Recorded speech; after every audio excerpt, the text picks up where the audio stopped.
We've been trying to find some acres that are ready for some harvesting. It's just been difficult. Just not quite there yet, which is amazing. It's just how it all ripens. You know, it's all seeded within just a couple weeks, but it ripens so differently. Some stuff that was seeded later is ready to go now. Some stuff that was seeded first is not quite ready yet. It just depends on the ground, where the rain was throughout the year. But it's a little tough this morning. We got one day to get at it before a big rain coming tomorrow. And I don't know about corn and soybeans, but when wheat gets rained on, if it's significant, it can take several days to dry it out, and you can't harvest it until it's dry. This is our barley field. As you can see, it's turned. It looks like it's already been harvested.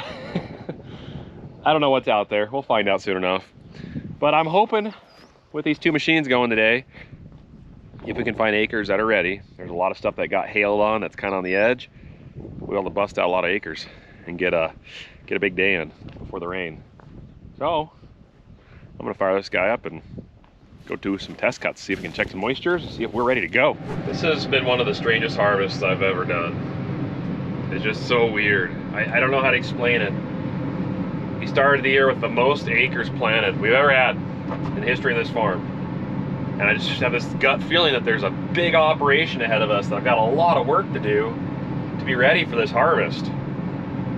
And we've just literally been sleeping in, firing the combines up, cut a little bit, stop, you know, 700 acre day, boom, no big deal. Auger hasn't moved once on the wheat bin, just sits there. We only have 3 guys. The header, cutter bars banged up, but we don't really care. You know, it's just this thought of leaving acres. There's acres we're not even gonna run the combines over. It just seems crazy to me. So it's definitely a weird year. Yeah, I hope this isn't gonna be a couple years like this, but it is definitely different. I'll tell you that right now. Okay, I think we're good to go. This field's running about 10 to 12 bushel, right around that 12 moisture. That's perfectly fine to put in the bin. We got lots of air in those West Steel bins. They pump a lot of air. There's only a single fan. I can't even imagine a dual fan in that thing. Wow. So, let's get some acres knocked out. How do we keep getting bowling balls in our fields? So this side of the field got hail, as you can see. 0 bushels an acre. And then when we get to the other side, which is no more than a quarter mile, I'll show you what that side does. There we go. See? 15. That's how much was knocked off by that hail. This field was cut almost in half by the hail. This side, I don't think hardly even got a stone. It's amazing. Amazing how it can just straight line right across the field. It's overflowing. Driving back to the truck. And then I see I got a guard broke, so let me fix that too. Probably change the section out as well.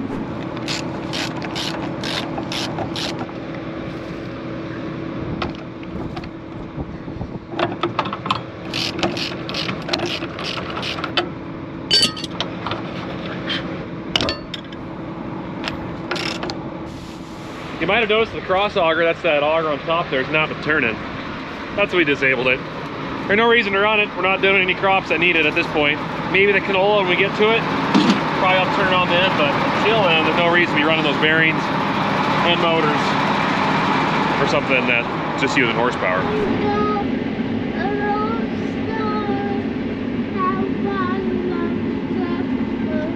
Riding in the combine. You're listening to riding in the combine?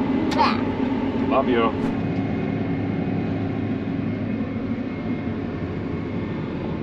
Combines are the best crib anyone could ever ask for.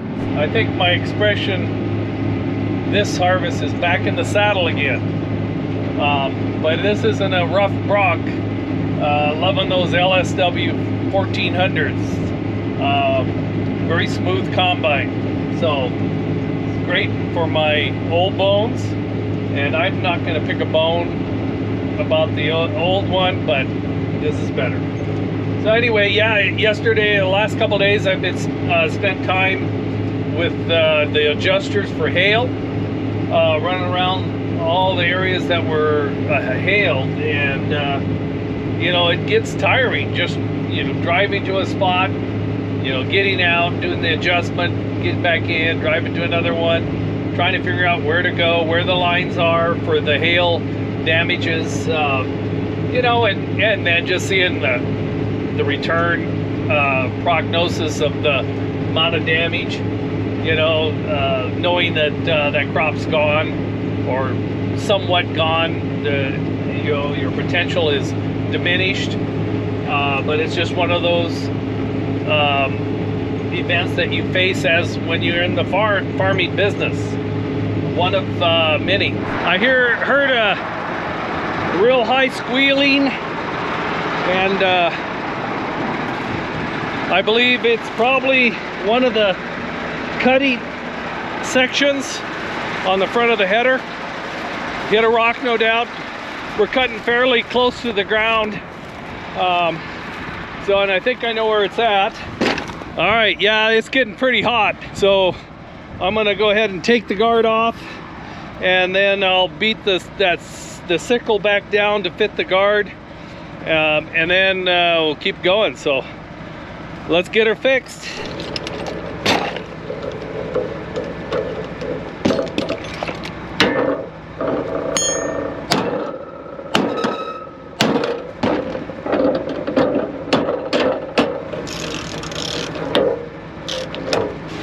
All right, it's not bad, but there is a guard tip here bent up a little bit. I might try to straighten that one.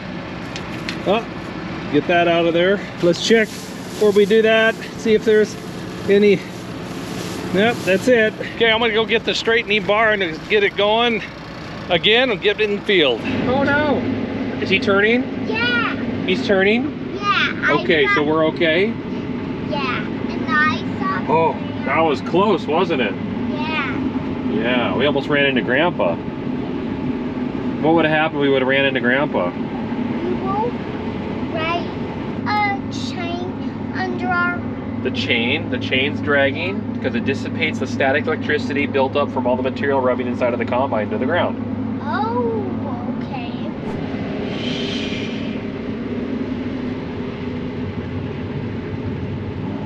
One kid to go. Just nailed a rock. So I'm gonna jump out there, do some work on the header.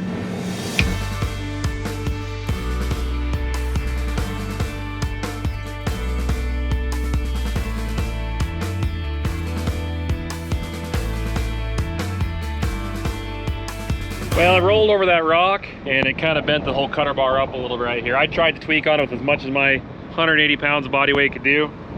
There's the rock right there. We're cutting so low that there isn't a lot of give, especially in the center of the header. That's the most vulnerable part. If it's on the ends of the header, it can raise up a lot easier. A lot more give. The center, it's got to lift the whole header up. And yeah, when it does that, usually ends up making a mess in the front. So that was just unfortunate. I found this rock. I'm not gonna be picking that rock up, just in case you guys are wondering. We've got a bowling ball that took its place for that rock. I only have so much room in this combine. I gotta show you guys something though. This is to all the naysayers out there. Last year, when I put a post up saying we were making our own guards for the broken ones like this, when they break, see the tip that's broke off right there? Yeah, we welded a tab on. Look at that. Been there since last year, no problem. In fact, actually, I think only one of them has broke before I welded it. Go ahead. I know I'm right. You guys, oh, look at that. Another broken one. Hey, look at this. A once broken one that's been Welker fixed. Let's put it on there and it'll last another 3 years. Been there all day. Hasn't moved yet. We'll see if it makes it back to the farm. It's okay, we only got about 3 hours left of harvesting today before we get shut down. So, I'll make that a good 3 hours. Rock. Got rock problems. Something's in my feeder house, I don't know. Could be a broken feeder chain, could be a broken feeder bar, could be a rock stuck in there. I think it's a rock stuck in there. That, I've been working back and forth, reversing the feeder house, and that might have been the one. It wasn't going in the rock beater, it was too big to go through the rock beater, and then it jammed up in there. And then when I reverse it, it cuts the auger on the header. So I think that's the culprit. So let's fire it up, let's see if it works now. Yeah, something's broke. Something's broke. Might be another rock in there. Let's take the cover off the feeder house. I'll take a peek inside. We'll know then what it is. If it's a feeder chain, I'm done for the day. So I'll be running this back. We'll know soon. It wasn't my bowling ball. It's right here. I don't see anything. I think it's something in the rock beater up here. I think that chain could be definitely tight. Yeah, it's loose. That chain needs tight. All right, let's take the next cover off. Oh yeah, feeder bar bent, and it's catching the rock beater. This is the rock beater. It spins really fast, and anything hard that goes through, it smacks and knocks it down to the rock trap. It's kind of a last fail-safe before the rock goes through your combine and makes a big mess. This is your feeder chain, and that turns and runs all the product up. This is a feeder chain bar, or they call them slates, I think too, slats. Anyways, it's bent really bad. It's caught there, and it is not gonna run. I might be able to take that off and just run it without it. We'll see if I can get it. So let's get to work.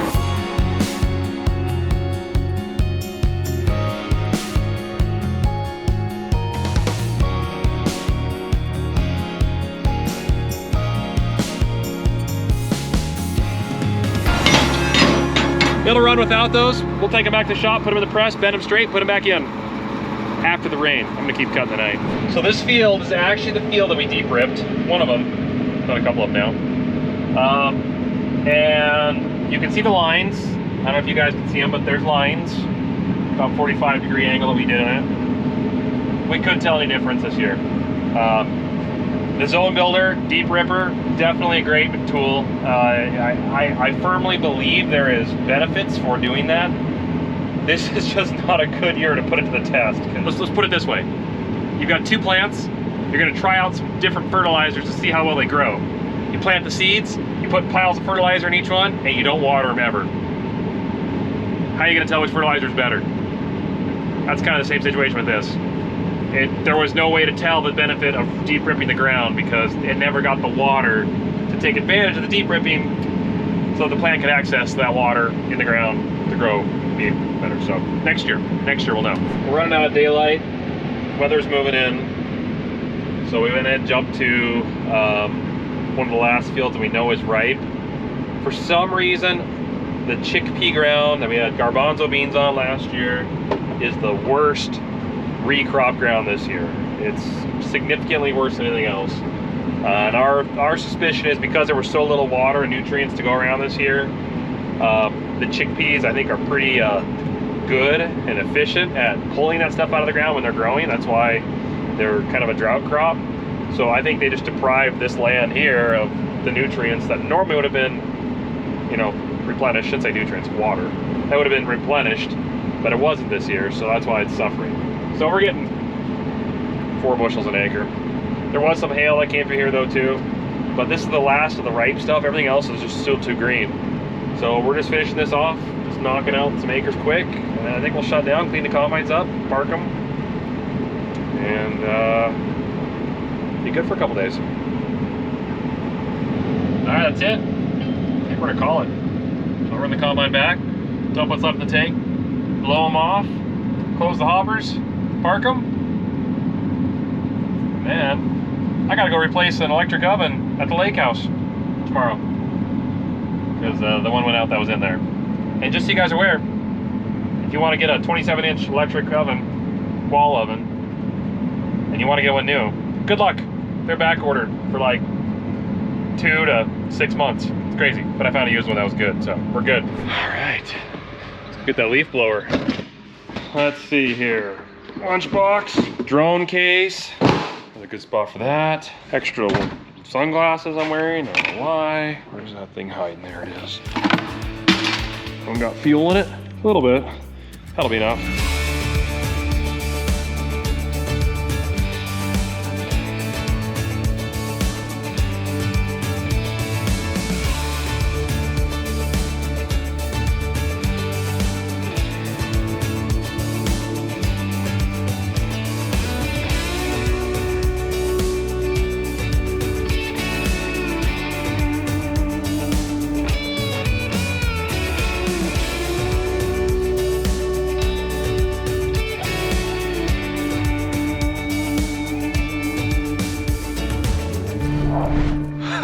That wasn't forecasted. We got almost 3 inches of rain, like 2 3/4 inches. Isn't that nuts? Over a period of 24 hours. That's a big rain for this area. That's the biggest rain since spring of 2020. You know, it's gonna stop harvest for a little bit. It's not good on the crops right now because it'll create what's called falling numbers with the kernels. It actually affects the kernels negatively. It washes the color out of them, which you get discounted for. Those other things. But because this year is so short on spring wheat, I don't think discount's gonna be very strong because they're gonna want it. So I'm not really worried about that. It's gonna delay harvest a few days, but what this is gonna do, it's gonna set us up for a winter wheat crop.